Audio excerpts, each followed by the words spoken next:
A memorial for those some say deserve to be remembered. Advocates assemble a service paying tribute to dozens of homeless people who died in the Rockford region in the last year. The Northern Illinois Homeless Coalition organized friends, family, and protectors of the homeless in downtown Rockford. Nathaniel Langley learns why many hope the event honors those who struggled to find shelter. Daniel, on a night meant to coincide with the winter solstice, around 30 people wished to shine a light on the lives of the homeless or those who just found their footing. A memorial service just before one of the year's longest nights. We don't want their names to disappear.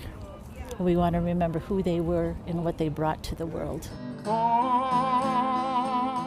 The tribute at downtown Rockford's Beatty Park honors homeless people who died in northern Illinois in the last year. Sometimes they don't even have families that they can find to contact that they've passed on. This is our way of saying goodbye.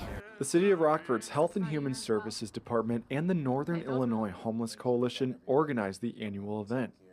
Seeing an event like this just reminds us every year of why we're here and why we're doing this. This year's service placed the names of 24 homeless men and women on a Christmas tree in memoriam. Kenneth Peterson. The city's homeless program coordinator, Angie Walker, says half died on the streets. The other half were connected with housing services. Unfortunately, when you're homeless and live on the streets, the things that you encounter are just so much more dangerous.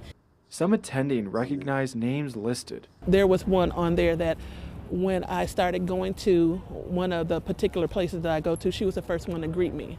Faith leaders and community advocates stressed one message to carry into 2026.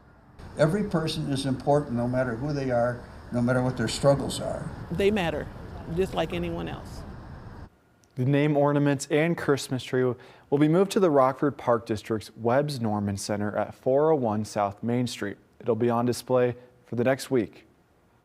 Advocates added anyone wishing to help the homeless can start by volunteering at Second First Church's overnight cafe. Second First will also accept donations like clothing, food, or financial support.